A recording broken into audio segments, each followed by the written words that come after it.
آپ کو معلوم ہے کہ ماہ ربیع الاول کا آغاز ہو چکا ہے،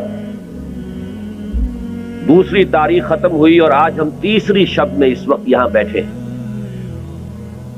یہ ماہ مبارک حضور صلی اللہ علیہ وسلم کی سیرت مطہرہ سے ایک بڑا گہرا تعلق رکھتا ہے۔ حضور کی ولادت باسعادت بھی اسی ماہ مبارک میں ہوئی، اگرچہ تاریخ کے بارے میں اختلاف ہے۔ حضور کا انتقال بھی اسے ماہ مبارک میں ہوا، اور وہ متفق علیہ تاریخ ہے 12 ربیع الاول اصل میں حضور کا یوم وفات ہے، اور اکثر محققین کی رائے یہ ہے کہ آپ کا یوم ولادت جو ہے وہ 9 ربیع الاول ہے۔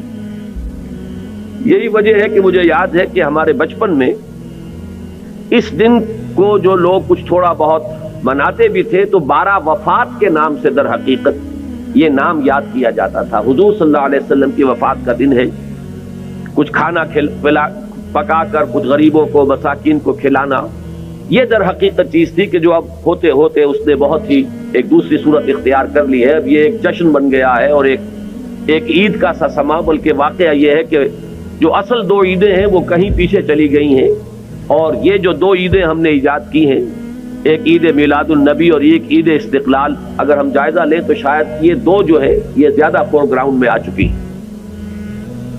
لیکن یہ کہ جہاں تک آپ کی ولادت اور آپ کے وفات کا اس ماہ مبارک میں ہونا ہے وہ ثابت ہے۔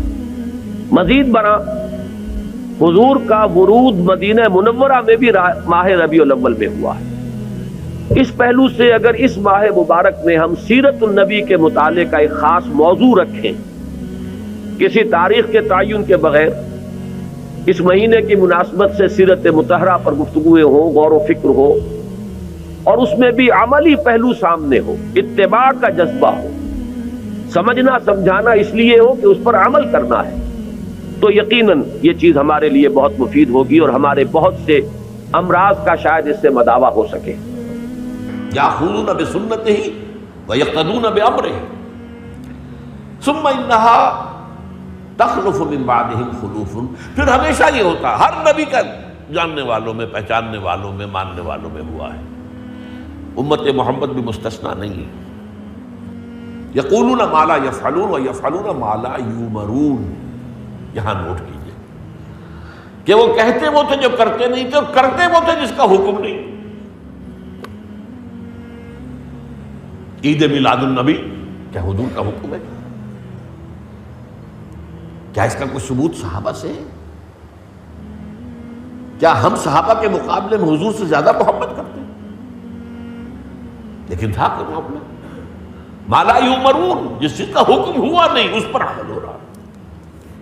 یہ ہے در حقیقت رسم پرستی، اور رسم کے اندر پھر اضافہ ہوتے چلا جانا، اس پر ردے پر چڑھتے چلے جانا جو ہے، یہ دوسرا سبب ہے۔ اور اس کا ایک نتیجہ جو نکلتا ہے وہ اسی پر بات ختم کروں گا، اگرچہ ایک اور حدیث جو ہے اس موضوع پر بہت اہم ہے۔ نتیجہ کیا نکلتا ہے؟ جہاں بدعت آئے گی سنت رخصت ہو جائے گی۔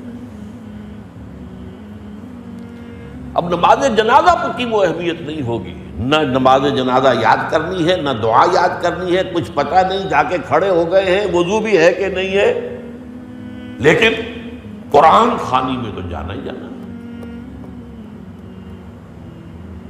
یہ کیوں ہوتا ہے؟ ورنہ یہ کہ نماز کی اہمیت ہوتی، نماز جنازہ کی، آپ اگرچہ عربی نہیں آتی لیکن ترجمہ تو اس دعا کا یاد کر لینا کوئی مشکل کام نہیں ہے، تاکہ کھڑے ہوں دل سے دعا مانگے۔